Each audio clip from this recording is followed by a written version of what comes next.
आज की इस वीडियो में हम क्लास 8th टर्म 1 यानी हाफ ईयरली एग्जाम के साइंस पेपर का एक पूरा ओवरव्यू लेंगे और साथ में इसके जो मल्टीपल चॉइस क्वेश्चन होंगे, very short answer type question होंगे, उनको भी साथ में सॉल्व करेंगे। ठीक है, और ये क्वेश्चन पेपर है 25 सितंबर 2024 का, जो कि अभी 2 दिन पहले ही हुआ है। ठीक है, तो चलिए पहले मल्टीपल चॉइस टाइप क्वेश्चन देखते हैं। तो यहाँ पर देखिए क्वेश्चन नंबर 1 है the crops which are sown in the rainy season. तो देखिए रेनी सीजन में जो क्रॉप बोई जाती है वो होती है, उसको हम बोलते हैं खरीफ क्रॉप, जिसमें कि मेज़ आता है, सोयाबीन आता है, ये सब। और हम बात करें कि रबी, तो रबी क्रॉप होती है वो विंटर में बोई जाती है। क्वेश्चन नंबर 2 देखते हैं farmers with small holdings of land. वो फार्मर जिनकी छोटी छोटी ज़मीन होती है, यानी कि छोटे ज़मीन के टुकड़े होते हैं, वो separation of grains and chaff किससे करते हैं? वो करते हैं देखिए विनोइंग प्रोसेस से। ठीक है, थ्रेशिंग हम तब बोलते अगर यहाँ पे स्मॉल होल्डिंग्स ऑफ लैंड नहीं लिखाया तो, नहीं लिखा जाता तो। ठीक है, क्वेश्चन नंबर 3 देखते हैं during rainy season moist bread gets spoiled and its surface gets covered with greyish white patches. देखिए बरसात के टाइम में क्या होता है, जो ब्रेड जो रख देते हैं हम, ब्रेड के ऊपर ग्रेइश वाइट कलर के पैचेस आ जाते हैं, और वो किसकी वजह से होते हैं? वो होते हैं ब्रेड माउल्ड होते हैं। ठीक है, चलिए इसके बाद क्वेश्चन नंबर 4 में yeast reproducer rapidly and produces dash. तो देखिए यीस्ट जो है रैपिडली रिप्रोड्यूस होते हैं, खुद को रिप्रोड्यूस करते हैं, और कार्बन डाइऑक्साइड गैस रिलीज करते हैं during respiration. Question number 5 it is used in the manufacture of steel and in the extraction of many metal. Steel और अदर कई मेटल्स के एक्सट्रैक्शन के प्रोसेस में हम कोक को यूज़ करते हैं, कोक को डालते हैं उसमें फैक्ट्री में, या फिर जो मैन्युफैक्चरिंग प्रोसेस में इंडस्ट्री में यूज़ होता है। Question number 6 the condition referred the dead organism into petroleum and natural gas. देखिए मिलियंस ऑफ ईयर में जो डेड ऑर्गेनिज्म होते हैं वो पेट्रोलियम और नेचुरल गैसेस में चेंज हो जाते हैं। कंडीशन क्या होती है? हाई टेम्परेचर और हाई प्रेशर, साथ में ही एयर नहीं होनी चाहिए, एब्सेंस ऑफ एयर, और टेम्परेचर बढ़ा हुआ होना चाहिए और प्रेशर हाई। ठीक है, तो ऑप्शन ए। क्वेश्चन 7 देखते हैं chemical process in which a substance react with oxygen to give off heat. देखिए एक प्रोसेस जिसमें ऑक्सीजन का यूज होता है और हीट निकलती है, इस प्रोसेस को बोलते हैं कंबस्चन। कोई भी जलने वाली रिएक्शन, मतलब जिसमें कोई चीज़ बर्न होती है, उस प्रोसेस को हम बोलते हैं क्या? Combustion. Question number 8 which among the following, ये स्पॉन्टेनियस कंबस्चन। स्पॉन्टेनियस कंबस्चन के एग्जाम्पल यहाँ पे fire in coal mines, coal mines में जब आग लग जाती है तो उसको हम क्या बोलते हैं? किस तरह की आग लगती है, वो एग्जाम्पल है स्पॉन्टेनियस कंबस्चन का। Question number 9 it is dangerous to burn coal in closed room as it gives poisonous gas. देखिए सर्दियों के टाइम में हम अक्सर क्या करते हैं? अंगीठी जला लेते हैं, हीटर जला लेते हैं, या फिर कोयले को जला लेते हैं कमरे के अंदर हाथ सेकने के लिए। ठीक है, लेकिन उसमें से बहुत ही ज़्यादा पॉइजनस गैस रिलीज होती है। कौन सी होती है? Carbon monoxide. ठीक है, चलिए question number 10 large areas of protected land for conservation of wild life, plant and animal, और साथ में ट्रेडिशनल लाइफ ऑफ ट्राइबल्स, वो भी चलती रहती है एक पर्टिकुलर एरिया में। वो क्या होता है? वो होता है बायोस्फीयर रिजर्व। जू में, नेशनल पार्क में और वाइल्ड लाइफ सेंचुरी में ऐसा नहीं होता, ये होता है सिर्फ पॉसिबल बायोस्फीयर रिजर्व में। ठीक है, नेक्स्ट क्वेश्चन देखते हैं those species of plants and animal which are found exclusive in a particular area. किसी पर्टिकुलर एरिया में ही सिर्फ प्लांट्स और एनिमल की वो स्पीसीज पाई जाती हैं, उन स्पीसीज को बोलते हैं क्या? Endemic species. ठीक है, चलिए next question, question number 12 in the given figure identify the process taking place in the transformation of larva into an adult. देखो आपको फिगर देख के समझ जाना चाहिए कि ये मेटामॉर्फोसिस का फिगर दे रखा है, तो आंसर इसका मेटामॉर्फोसिस, जो कि एक एग मास से एक एडल्ट जो फ्रॉग बन जाता है, तो उसका ये प्रोसेस होता है पूरा। ठीक है, तो metamorphosis. Question number 13 the term for the developing new individuals in hydra. Hydra में बडिंग होती है, तो इसका आंसर क्या होगा? Option B birds. Question number 14 in amoeba the first step in the process of asexual reproduction is division of its nucleus into 2 nuclei. 15 the best fire extinguisher, आग बुझाने के लिए जो बेस्ट फायर एक्सटिंग्विशर कौन सा होता है? इलेक्ट्रिकल इक्विपमेंट्स में, खासतौर से अगर इलेक्ट्रिकल की चीज़ें हैं आसपास, तो हम जो है पानी का यूज़ नहीं कर सकते, तो ऑप्शन ए यानी carbon dioxide type extinguisher use किया जाता है। Question 16 which of the following crops require abundant water supply. ज़्यादा पानी की मात्रा चाहिए इस तरह की क्रॉप में, वो इनमें से कौन सी क्रॉप है? वो है पैडी।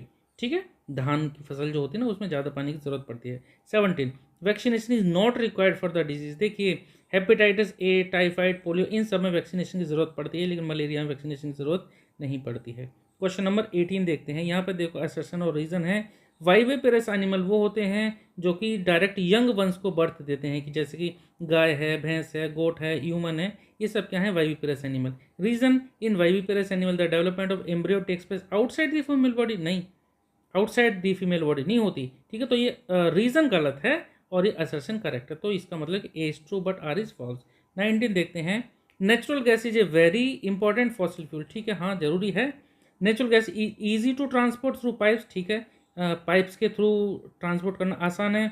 पावर जनरेशन के लिए भी यूज़ होती है, ट्रांसपोर्ट व्हीकल में भी यूज़ होती है, आपने देखा होगा सीएनजी की बसेस होती हैं, कार होती हैं, इन सब में यूज़ होती है सीएनजी, वो भी क्या है, नेचुरल गैस का ही कंप्रेस्ड फॉर्म है।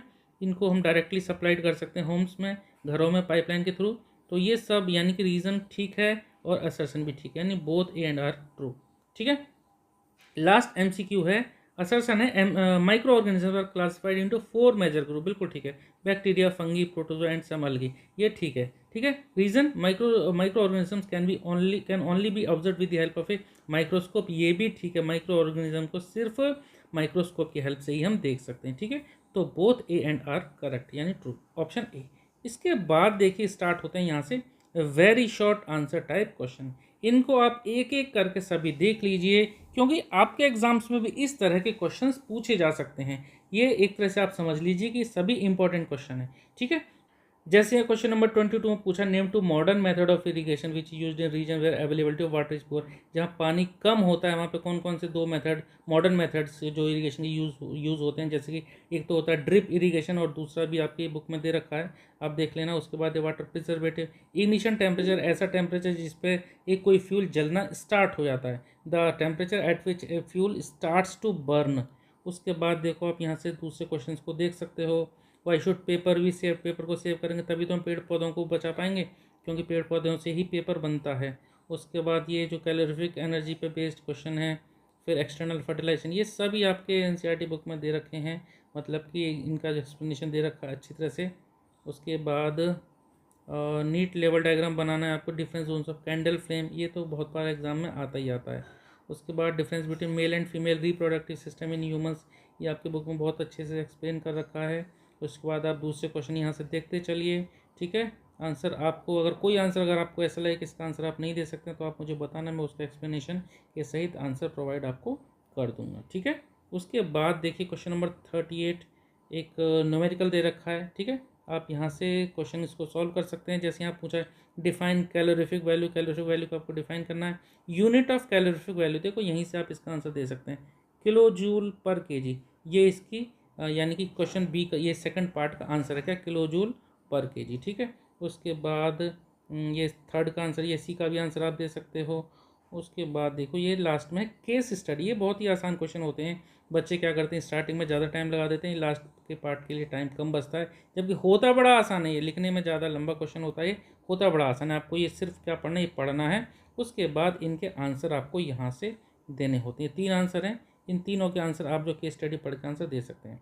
उसके बाद देखो लॉन्ग आंसर टाइप क्वेश्चन है, रोल ऑफ माइक्रोब्स इन, ये भी आंसर आप आराम से दे सकते हैं, ठीक है, ये भी आंसर आप आराम से दे सकते हैं। उसके बाद क्वेश्चन नंबर 41, व्हाट प्रिकॉशन, कौन से प्रिकॉशन लिए जाएँ वाइल कंज्यूमिंग एंटीबायोटिक, एंटीबायोटिक लेते समय क्या क्या प्रिकॉशन लिए जाएँ। तो ये ज़्यादा एंटीबायोटिक आपको नहीं खानी है, नुकसानदायक होती हैं। और उसके बाद भी और भी प्रिकॉशन आपकी बुक में दे रखे हैं। और उसके बाद name the following the scientist who discovered vaccine, ये देखो आसान क्वेश्चन है, ठीक है, तो आप ये दे सकते हो। जैसे डिजीज कॉजिंग माइक्रोब्स को हम क्या बोलते हैं, पैथोजेंस बोलते हैं। जिसमें कंजप्शन ऑफ स्टेल फूड, क्या वो कौन सी कंडीशन होती है, स्लो प्रोसेस, ये सब आप आंसर आप दे सकते हैं, ठीक है। तो सभी क्वेश्चन आप यहाँ पे देख लीजिए, चाहो तो आप इनका स्क्रीनशॉट ले सकते हैं, फिर आप इनको सॉल्व कीजिए, आने वाले एग्जाम्स में भी काफ़ी हेल्पफुल रहेंगे, ठीक है। उम्मीद करता हूँ आपको सभी क्वेश्चन ठीक से समझ में आए होंगे। मैंने इनका डिटेल एक्सप्लेनेशन नहीं दिया है। अगर आप चाहो तो किसी क्वेश्चन का जो आपको लगता है कि उसका आपको आंसर समझ में नहीं आ रहा, आप मुझे बताना, मैं उसका आंसर आपको प्रोवाइड कर दूँगा, ठीक है। चलिए, ये पेपर हमारा कंप्लीट हुआ। मिलते हैं नेक्स्ट वीडियो में एक नए पेपर के साथ, डिस्कशन के साथ। Okay, thank you.